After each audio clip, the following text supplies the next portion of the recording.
Сегодня на факультете башкирской филологии прошло заседание секции традиции просветительства в контексте современных исследований в области языкознания и востоковедения. Работу мы организовали в смешанном формате.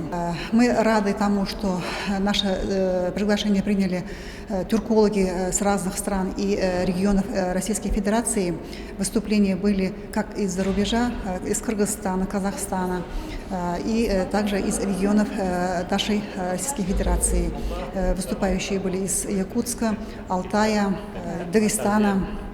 Все выступления были интересными, затронули самые актуальные вопросы, которые, надо сказать, общие для всех национальных языков. И я думаю, что наш разговор даст импульс для дальнейших исследований. Нам было приятно ознакомиться с образовательным процессом в Башкирском государственном педагогическом университете. Здесь нам показывали пособие, предназначенное для дошкольного обучения детей, иллюстрированы, очень хорошо методически составлены, где обучение ведется в дошкольных детских учебных заведениях на родном башкирском языке. К сожалению, в Дагестане нет ни одного детского дошкольного учреждения, где обучение и воспитание велись бы на дагестанских языках. Даже в мононациональных населенных пунктах и в районах центрах. И это тоже серьезная проблема для будущего языка.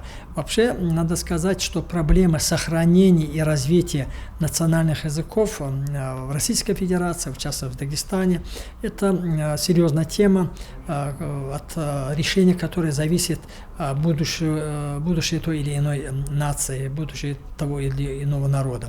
И в зависимости от того, как будут сохранены эти языки, зависит и судьба каждого народа.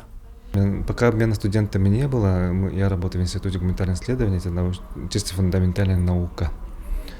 Сравнительные исследования мы начинаем, запланировали башкирское, якутско-башкирский, там хотя бы лексический состав выявить, сколько у нас слов похожих и непохожих. Перспектив очень много, конференция очень добротная, много участников, секций много.